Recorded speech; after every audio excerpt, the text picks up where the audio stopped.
Hey everybody, welcome to WASD 20. My name is Nate.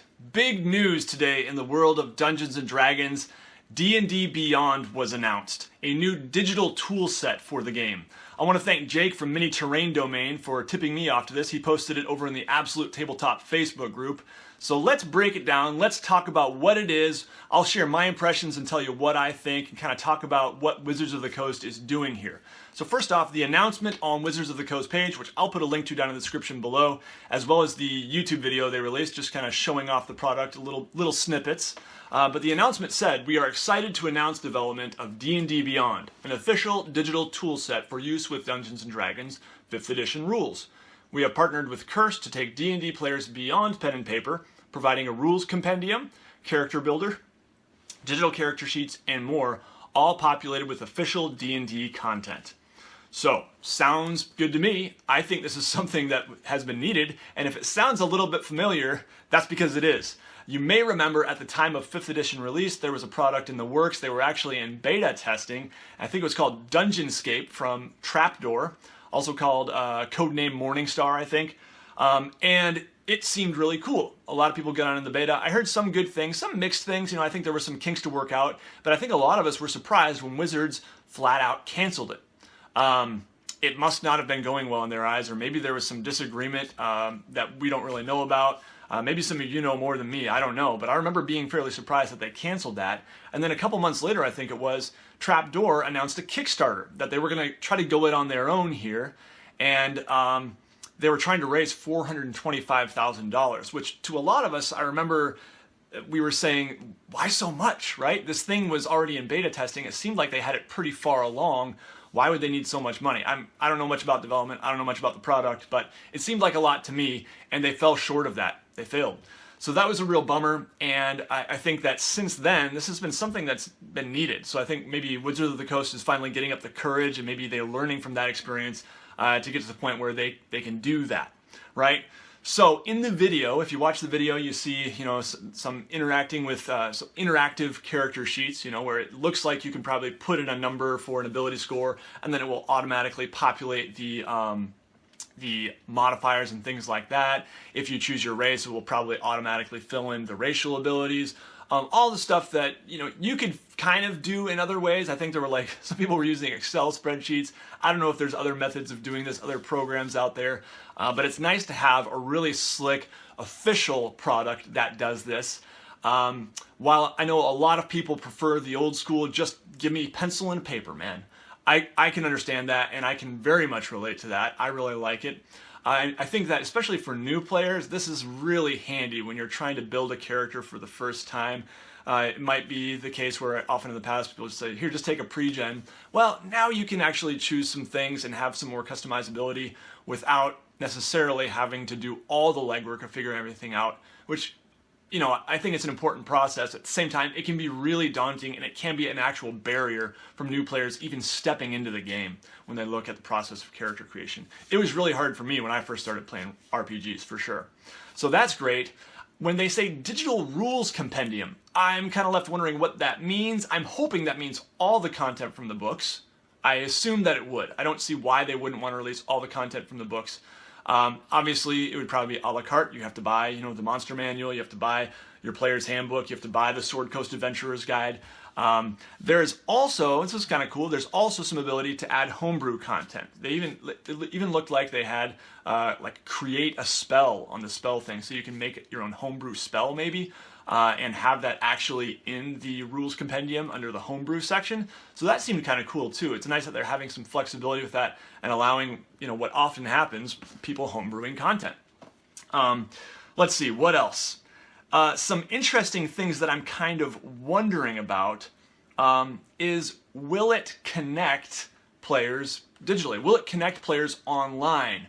There are a couple tools that do that right now pretty well. I play on Google Hangouts. It's super simple, pretty limited for D&D, but there is Roll20, which a lot of people use. It's a great product. A lot of people really like it. It's pretty affordable. If you're wanting to take a step up into something a little more robust and I think maybe further developed and officially licensed in some ways, I think they've got some official D&D 5th edition content in Fantasy Grounds.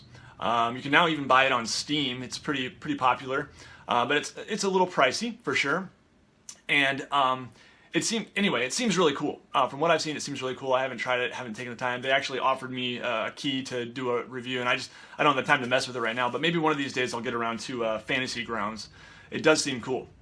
And it does have some officially licensed Wizards of the Coast stuff, I'm pretty sure. You can buy a PDF version of the Monster Manual in Fantasy Grounds. I don't know if you can do that in Roll20. Someone correct me on that. I'm not quite sure. But I still think that there's room for an official product called Dungeons & Dragons Beyond. Not just Fantasy Grounds, which can do D&D and even has some official content and can do many other role-playing games, Pathfinder and other things, or Roll20, same thing. I think there is space for an official Wizards of the Coast product, an official thing that says, this is the way to play Dungeons & Dragons online.